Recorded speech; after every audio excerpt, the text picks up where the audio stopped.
These last couple blogs have been about a specific framework for success.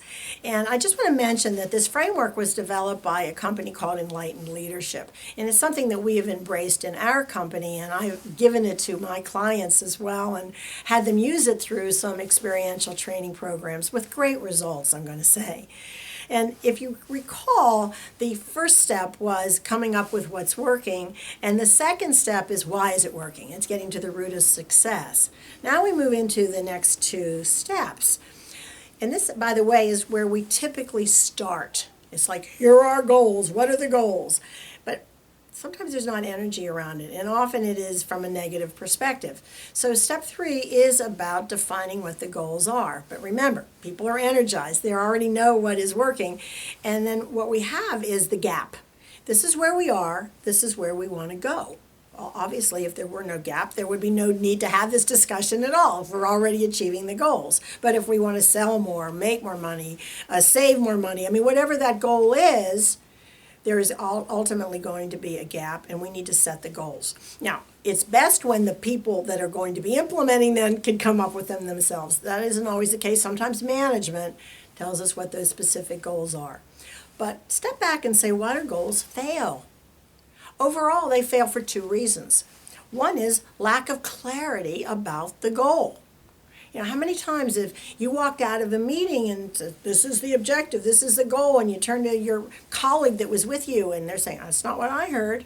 So lack of clarity of goals is one. And by the way, that's part of not only setting goals, but clarifying what it is. And not going around the room and say, do you understand, when everyone says yes, when in fact they don't. You're going to have some conversations so they're defining what they're hearing the goals are. Whether it's management goals or you set the goals yourself. There's got to be clarity. A second reason that goals fail, interestingly enough, is they keep changing. So we want to make sure that these are the goals, and there are times where they will need to change, but everybody needs to be involved and understand that in the process. So step 3 is about setting the goals, defining the goals, making sure that everyone understands the goals. And that leads to step 4, which is, what are the benefits of achieving these goals? So how many times have you been in a meeting and you say, this is the goal, this is what the management says or the team says? You say, why?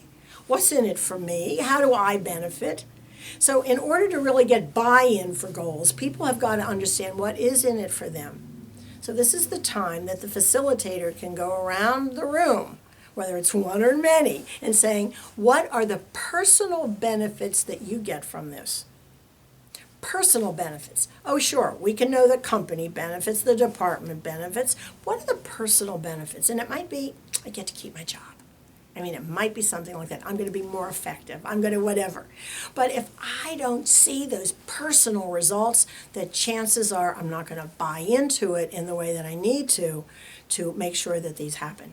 So steps 3 and 4, define the goals, make sure they're clear, and then talk about the benefits of achieving these goals. My next blog, I'm going to talk about the final step involved in this framework for leadership.